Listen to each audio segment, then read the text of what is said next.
సుమారు 2 లక్షల మంది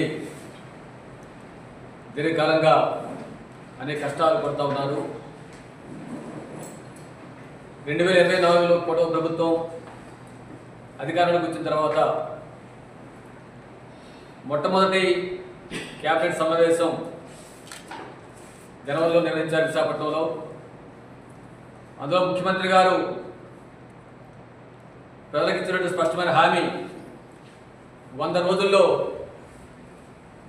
పంచగ్రామాల భూ సమస్య పరిష్కారం చేస్తాం, ఈ కష్టాల నుండి ప్రజలు బయటపడేస్తామని చెప్పని హామీ ఇచ్చారు. 100 రోజులు పోయింది, 2 సంవత్సరాలు అయింది. ముఖ్యమంత్రి, ఎంపీ, ఎమ్మెల్యేలు వీళ్ళ మాటలు పోటలు దాటుతున్నాయి, ఆచరణ మాత్రం గడప దాటం లేదు.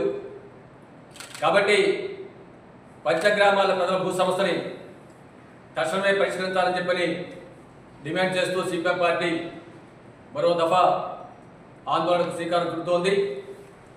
ప్రజానీకం ఈ కార్యక్రమంలో భాగస్వాములై జయప్రదం చేయాల్సిందిగా మీ ద్వారా విజ్ఞప్తి చేస్తున్నారు.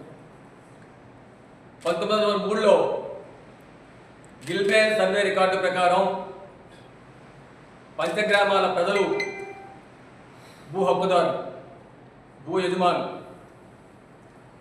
అప్పటి నుండి కూడా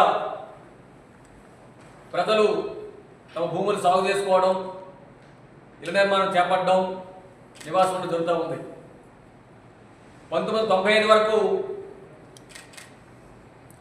ఎటువంటి సంస్థ రాలేదు. కానీ 1996లో చంద్రబాబు నాయుడు ప్రభుత్వం అధికారంలోకి వచ్చిన తర్వాత